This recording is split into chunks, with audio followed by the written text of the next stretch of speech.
Step back in time with us, friends, where you can visit a real adult Disneyland, take a carriage ride, and walk down Main Street, USA. All in a place where there are no motorized vehicles allowed. You can rent a bike and tour around for the day, enjoy nature, and not only that, but try some of the world's best fudge. Welcome to Living Phase 2.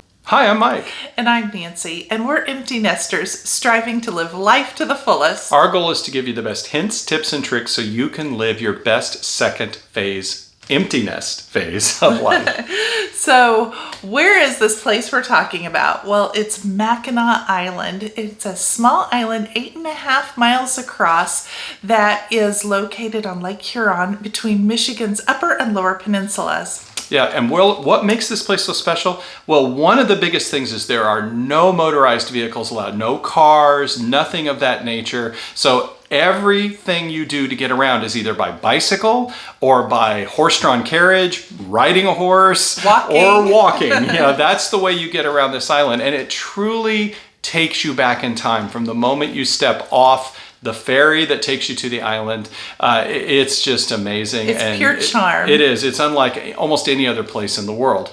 So let's get you to the island. Let's start with that. There's really only one way to get to the island, and that's by ferry that we mentioned. There are two places in Michigan you can take a ferry to Mackinac Island. The first is Mackinac City, and be aware, Mackinac City is spelled different than Mackinac Island. So here, I'll show you right below here, you can see that how Mackinac is spelled and how Mackinac Island is spelled. So don't let that confuse you. They're pronounced the same way. Mackinac, not Mackinac or anything like that. It's Mackinac. And you can get from either Mackinac City and go to the island, and Mackinac City is at the tip of the lower peninsula of Michigan, or you can go from St. Ignace, or some people say St. Ignace, from the lower bottom eastern, southeastern corner of the upper peninsula of Michigan, and you can take a ferry across from there. And you get from the lower peninsula of Michigan to the upper peninsula of Michigan by crossing the Mighty Mac, the Mackinac Bridge. The Mackinac Bridge, that's correct. And it is the largest suspension bridge in the Western Hemisphere. It's over 5 miles long, and it is amazing to cross it. And in fact, we're going to tell you a little bit more about a way to see the Mackinac Bridge here in just a second. So we mentioned that ferries. There are two ferries. So Right. tell us about the two ferries. Right. Well, there's two different ferries. There is the Starline Ferry, which is also the Mackinac Island Ferry Company. Yeah, they changed their name recently. Yes. Yeah. And the other is the, help me out. Sheplers. Thank you. Yeah. Yep, the Sheplers. They're pretty equivalent price-wise. You can go online and look. Pro tip, though, book your tickets ahead online in advance, or at least purchase them in advance rather than getting them at the ferry dock. And so if you're up there and you're staying in a hotel, some hotels will also offer discounts or even free ferry tickets to get to Mackinac Island. Yes, exactly. Really one of the biggest differences, Shepler's is a little faster, and it does cost maybe slightly more, and Starline has the, what do they call them, the hydro boats, and they're the ones that shoot a big rooster tail of water out, as you can see in the video here that we're showing you. We've taken both. Both were fine. Right. You can't go wrong with either one. However, you go ahead. Watch the times here, because some of the rides will actually take you under the Mackinac Bridge, and that's a real treat. If you haven't done that before, plan that into your schedule to go across to the island during the time when it goes under the Mackinac Bridge.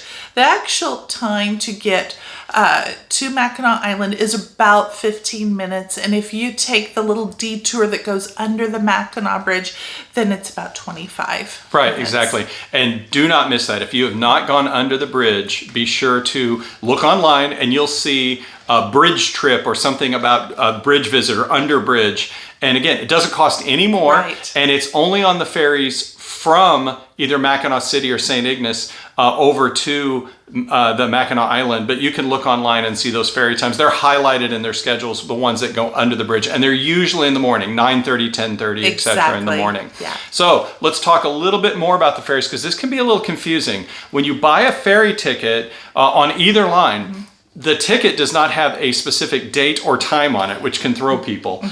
You just take your ticket and you go get in line at the ferry dock when you're ready to go, and you stand in line and you get on the next ferry. So if you're trying to catch, as an example, the 9:30 ferry to Mackinac Island that goes under the bridge, you want to get in line a little early. So a little pro tip here, especially in the busy time, get in line at least a half hour. So if the ferry time is 9:30, be in line at least by 9, if not 8:45, to make sure you make that 9:30 ferry that goes under the bridge, and you don't have to wait another half hour to hour to catch the next ferry. And especially if this is your first time, the ferries have an upper deck, which is open, and a lower deck as well.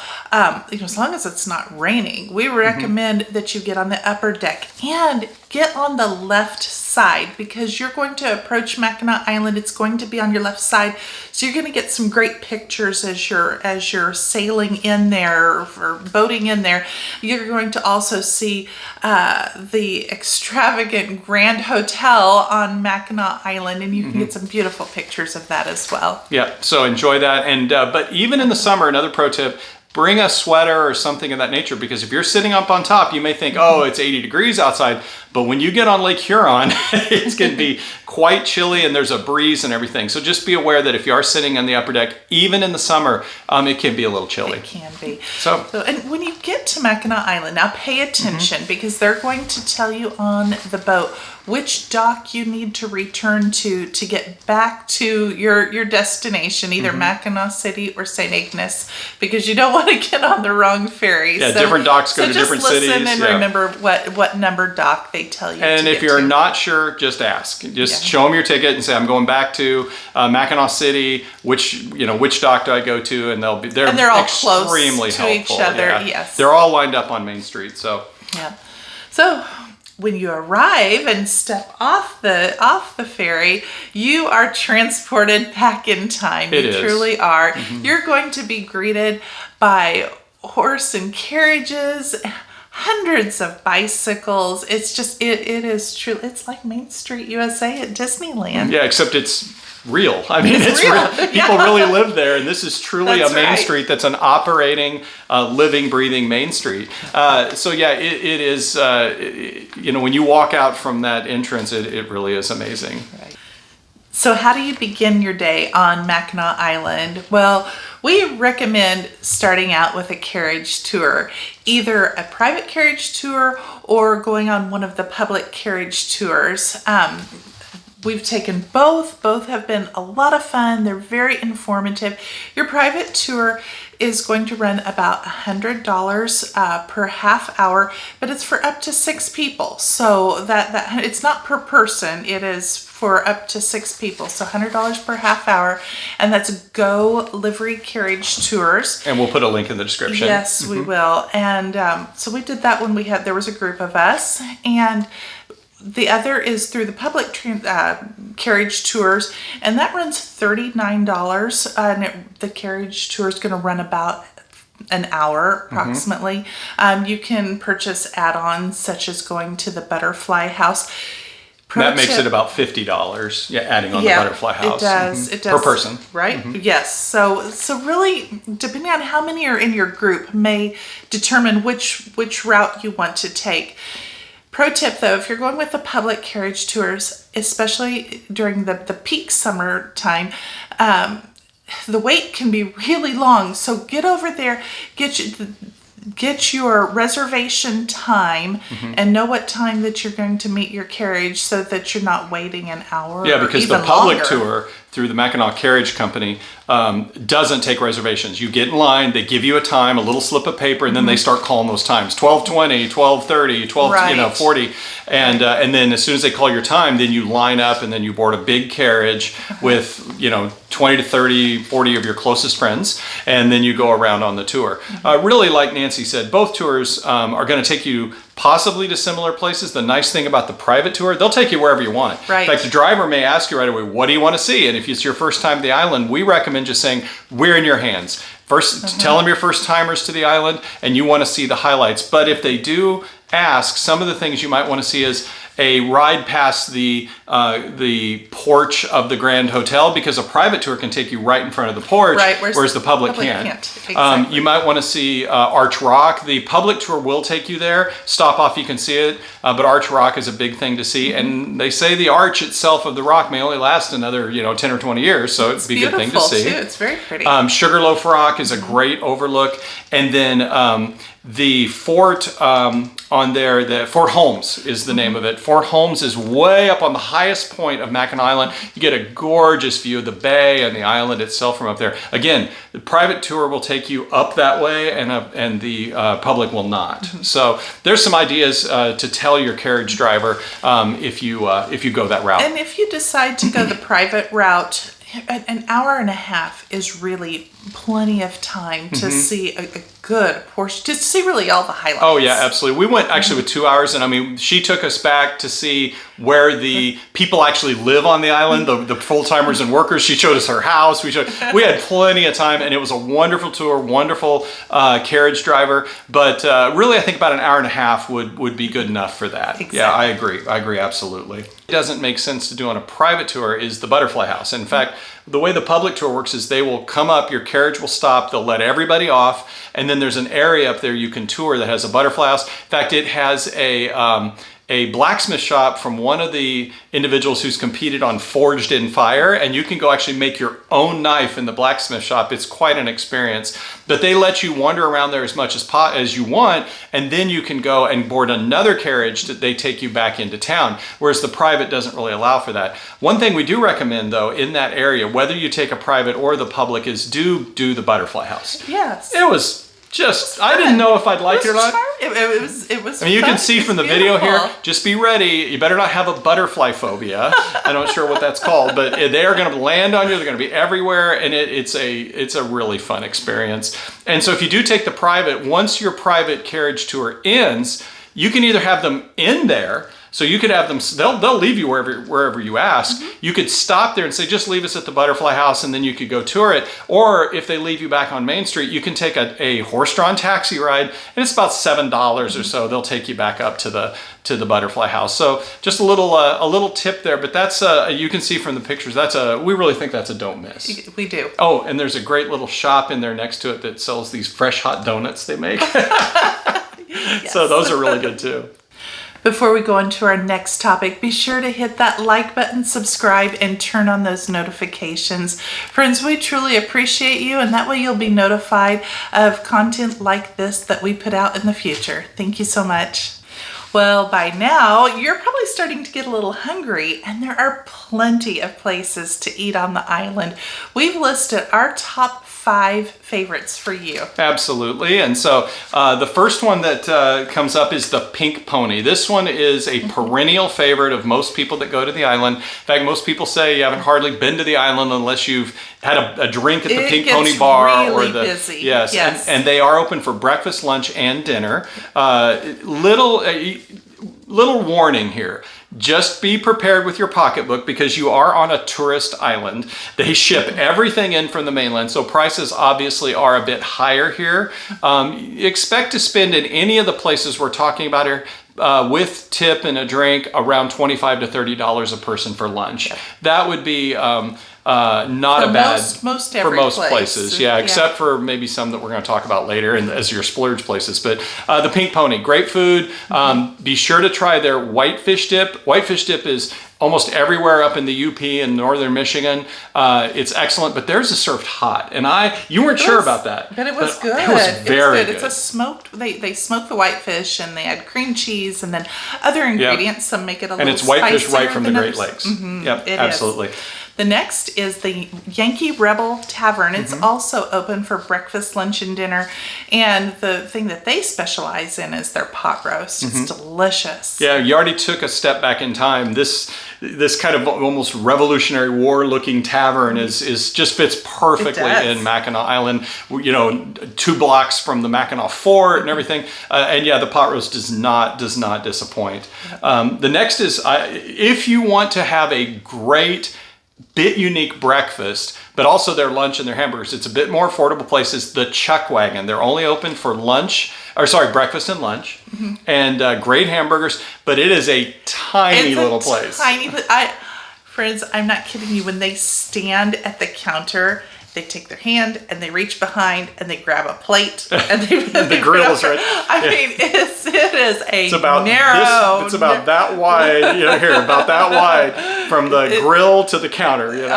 So be patient. There's not a lot of room in there. It's a tiny place on Main Street. There's a tiny door they have to step down to get their supplies kind of down in their semi-basement. It was fun. But it's a great place for a hamburger. A little bit more affordable. It was good. Very good food.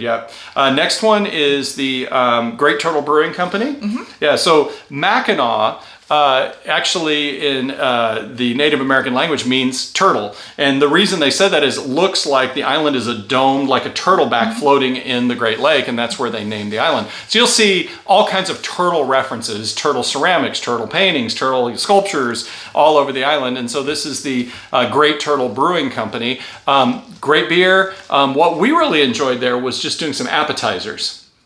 They had a Parmesan Brussels sprouts appetizer, and their Mexican street corn chowder or dip was excellent. And so that was also another way. Have a drink, have a couple appetizers, and they're plenty big for two people. And that was a nice way, other than having a big lunch. Okay. Yeah. And our fifth place is a little more expensive. It's called the Woods. It is owned by the Grand Hotel. You do need to take a horse-drawn taxi to get there. They're open for lunch and dinner, and it's just this beautiful dining experience. It's like in a Bavarian old hunting lodge, hunting lodge cabin with American and European cuisine. And that they will take reservations. So if you decide you want to have a little bit of a splurge, and lunch is there again, main dishes and entrees between $20 and $30. So not for lunch, not horrible, but a bit more pricey than the other places, but the atmosphere is really worth it out in the woods like that.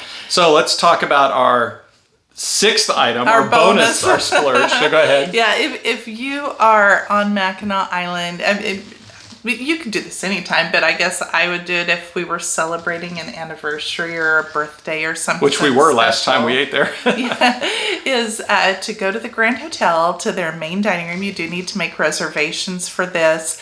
And they are open for breakfast, lunch, and dinner. And then on Sundays, they have a wonderful brunch that was just, phenomenal. I didn't see the price right now. About $80 for brunch. So it is. I know breakfast experience. was $75. Lunch I think was $110. They also have afternoon tea that you can go there. That's around $100. We've not done that, but the brunch was you can really see special. The prices at the Grand Hotel. I mean, prices just to stay at the Grand Hotel start somewhere to the $300 and $400 a room night, up to $1,400 and up.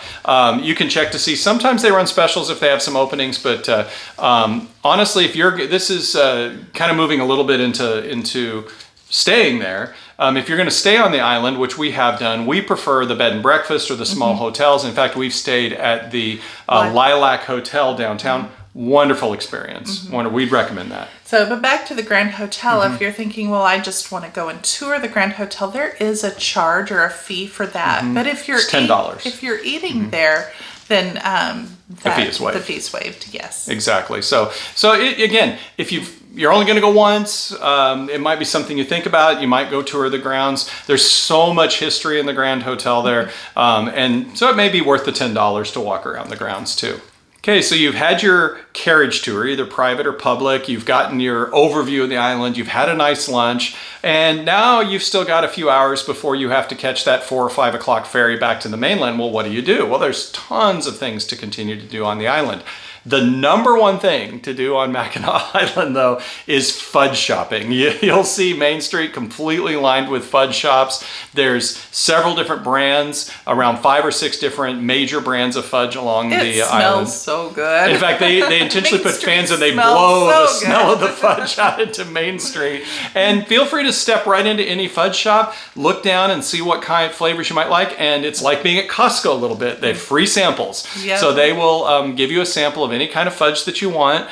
And usually the fudge is about $30 for, was it 3 pieces? $29 for 5 pieces? Is that right? 5 slices? Half pound. Yeah, something like that. Each slice is a half pound. Yeah, and so it's somewhere around $30 or $40 for about 5 slices. And, you know, so it's a little pricey, but, you know, the fudge is just absolutely excellent, actually. So that, you know, in fact, there's a nickname for all the tourists that come to Mackinac Island. We're called fudgies by the locals because everyone hits the fudge shops when they come. So be sure to do some fudge shopping and get some, even if you don't buy any, get some of the samples.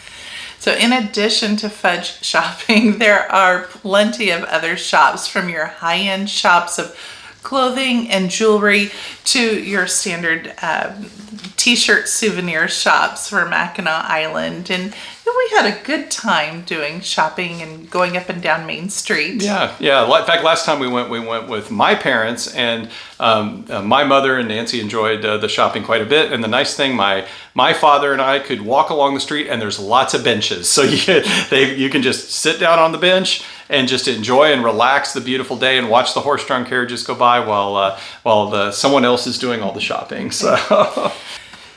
Other things to do on the island besides shopping are hiking, and that's something that we really like to do. 80% of Mackinac Island is a state park, and so there are lots. In fact, there's over 80 miles of hiking and walking trails that you can take. Pro tip though, be sure to take along your walking poles, because there are a lot of hills on Mackinac Island. And roots and, you know, I mean, fairly primitive little areas you might walk through. Exactly, yes. Some of those trails they are not all paved, and so take your walking poles along. Be sure to bring a backpack, bring that you can plenty carry of some water. Yeah. And good walking and good hiking shoes. Good hiking shoes, absolutely. Yeah. So the next activity that's extremely popular on Mackinac Island, and you'll see this as soon as you get off the ferry and look down the street, is rent a bike for the day. We did this, and we rode all the way around the island. In fact, we rode around it and then up and over the top of it, across it and back, and we had a wonderful time. If you do stay to the lower bike trails, there's not too many hills. If you do go to the peak up at the top, we actually rode up to the fort at the very top, the historic, not the white, you know, not Fort Mackinac that you see, but the other fort that's all the way to the top. We rode our bikes up there. That could be a little strenuous, so just be aware if you get going in that direction. But bicycles are, how much were they? They were, for an hour, they run anywhere from $12 to $15 for an hour. You can rent them for a half a day for between $40 and $50, or you can rent them for the full day between $75 and $90. And last time we did it, we did the half day, and that was plenty. We got all the way around the island. We rode everywhere, and we were, after about a half day riding, we were done. So another great activity, and it really gets you into the Mackinac culture to have a bike and just bicycle right down the streets. And in fact, it takes you a little bit to get in that mindset. Oh, a car isn't going to be coming. It's one of the safest places in the world you can rent a bike. Just got to watch for those horse-drawn carriages. Exactly. Well, speaking of horses, that's another activity that you can do. Go horseback riding. So especially if you have a little bit of experience on a horse, that's a great way to hit those 80 miles of trails is on horseback. Right, you can rent a horse, and then they will walk you through the procedures and all that. And like you said, they're going to gauge how much experience you have. They do have guided horseback riding adventures you can go on, where it's more of a nose to tail and you ride around. But they'll also rent you a horse, and you can ride around the island for the day. The other thing, again, really a step back in time, not just rent a horse, but you can actually rent your own horse-drawn carriage that holds 2 people, and you can tool around the island on a horse-drawn carriage as well. So the things that you can almost not do anywhere else in the world, you can do here on Mackinac Island and have experiences like that. Well, to wrap up, let's give you just a few fun facts about the island. The first is there's about 550 full-time residents. There are. That's during those winter months, those residents stay on the island, and there are 2 grocery stores there that are open year-round as well. Right. And in fact, one of those grocery stores, Dowd's, is the oldest grocery store in America. So it's right on Main Street. So one of the things we didn't mention about having lunch or dinner, you can go to Dowd's and get items for a picnic and sure go. could. There's plenty of parks and places to go. So yeah, in fact, Dowd's is worth just popping in and visiting the oldest grocery store in America. Yeah. Well, what about the school? Yeah, there's a school on the island. It's from kindergarten through 12th grade. This year, the graduating class of 12th grade was 4 boys. So it's a pretty small school. During the winter time, the children that are 12 and older can ride their snowmobiles to school. Right. So snowmobiling is allowed in the winter for the full-time residents because really the horses and the carriages don't work well, and the feed is very expensive to bring for the horses in the wintertime. Although they do have a couple dozen horses that stay on the island. They do. In the summer, the population balloons to thousands because they bring all the summer workers over. And in fact, what they do is most of those summer workers stay in kind of dormitory, college dorm type accommodations. And many of them are actually from other countries, and they apply to come over, helps them learn English, and they get a great experience in being in the United States. So you will meet people from all over the world as you're doing your fudge shopping. Yeah. So you can also bring your own bike over to the island. So if you have an e-bike that you want to ride, but it must be pedal assist. Yes, that's right. So they set a rule when e-bikes started to become prevalent. They first appeared on the island. They immediately said, no throttles on these e-bikes. It has to just be a pedal assist type e-bike because they got out of hand. They do have a doctor on the island that can assist in emergencies, but they also have an airport. So if there is an emergency, they can get you off the island quickly. Yeah, and in fact, the airport in the winter, when the ferries are no longer running, the airport is how the residents get back and forth to the mainland should they need to go over there, which of course costs them a little more. But the interesting thing is once the ice bridge appears and the lake freezes to the mainland, then the residents can actually take their snowmobiles, ride right across the Lake Huron and go to St. Ignace. And they line the path with their Christmas trees. Right, so they know where to go. And that is true freedom for them. They don't have to take a ferry. They just go to the mainland when they want on their snowmobiles. Well, that's Mackinac Island. We hope that this has inspired you, whether you're traveling by RV, by car. We hope that this has inspired you to come see this one really unique place. It really is. It should be a bucket list item on everybody's bucket list. Yes, absolutely. Yeah. So let's wrap up with playing What's on the Shelf? Well, Nancy, what's on the shelf today for you? What's on the shelf? Well, let's take a look here. Oh my goodness. Got here. This is from Hershey, Pennsylvania. You've got one here too. Yep, I've got one up there. Yeah. So we went there and we got to make our own candy bars that they put in the tin, and we got to choose, like, did we want white chocolate or milk chocolate or dark chocolate? Did we want nuts in the candy bar? You go through. It's an experience that you go through. You even wear your little white like lab coats and jackets, and we designed the and in fact, cover for it even the shows, tins. if you can see it here. So if I can get it to, it shows you when you went and that you designed your own label and everything, and you put your name on it. It's a lot of fun. But yeah, there's rides for the kids. We took a ride around the area, the town, like the little street lights have Hershey's Kisses, and of course the amusement park. Yeah, so it was a lot of fun. So Hershey, Pennsylvania is on the shelf today. Well, thank you very much for watching. We hope again that this has inspired you to come visit one of these unique places in the world, Mackinac Island, and we'll see you next time. Thank you, friends. We appreciate you. Be sure to like, subscribe, and turn on those notifications. Thanks a lot, and have a great day. Thank you. Bye-bye now.